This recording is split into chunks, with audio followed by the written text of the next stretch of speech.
देखिए यही प्रश्न है। अभी तो आपको पता है कि चर्चा होने वाली है, लेकिन दो तीन चीजें। पहली बात यह है कि यह बिल का नाम ही अच्छा नहीं था, क्योंकि आपको पता है कि हमारे कॉन्स्टिट्यूशन के अनुसार सारे नियम के नाम एक भाषा में होने चाहिए, अंग्रेजी में, और उसके वजह से पूरा देश को समझना चाहिए कि लॉ किस विषय के है।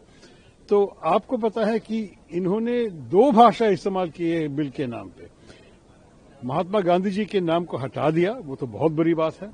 और दूसरी बात यह है कि दो भाषा इस्तेमाल करके गारंटी शब्द भी है और रोजगार भी है और आजीविका भी है और बीच में एंड भी है। इसका मतलब क्या होता है कि वो लोग जी राम जी का शब्द निकालने के लिए ये सब किया है। मेरे ख्याल में ये सीरियस बात नहीं है। और आप भी सोचिए, महात्मा गांधी जी राम राज्य के बारे में बोलते थे और उनका जो संकल्प था ग्राम स्वराज का, ग्राम स्वराज और राम राज्य उनके मन में एक ही चीज है। मतलब राम राज्य जब तब आएगी जब हमारे देश में ग्राम स्वराज भी हो। तो जब इस किस्म का एक लॉ हो रहा है, हमारे नियम ले आ रहे हैं, तो इसको महात्मा गांधी का नाम हटाना भी ठीक नहीं था। और हटाने के बाद ये दो भाषा करके ये कॉन्स्टिट्यूशन के विरुद्ध है, स्ट्रिक्टली स्पीकिंग। और उसके बाद ये जी राम जी कहना, देखिए राम का नाम तो हम बहुत बहुत दूसरे कॉन्टेक्स्ट में इस्तेमाल कर सकेंगे।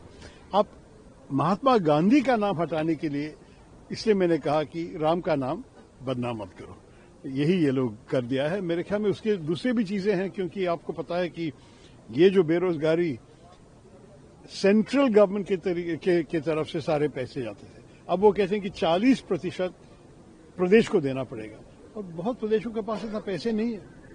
केरल में जितना खर्च हो रहा है 40% है 2500 करोड़। सरकार तो ब्रोक है, उनके पास है ही नहीं पैसे, तो उसका मतलब होगा कि बेरोजगारी बढ़ जाएगी। मेरे ख्याल में इस लॉ के बारे में ये लोग काफी सोचे नहीं है और इसके बारे में अच्छी चर्चा होनी चाहिए पार्लियामेंट के अंदर।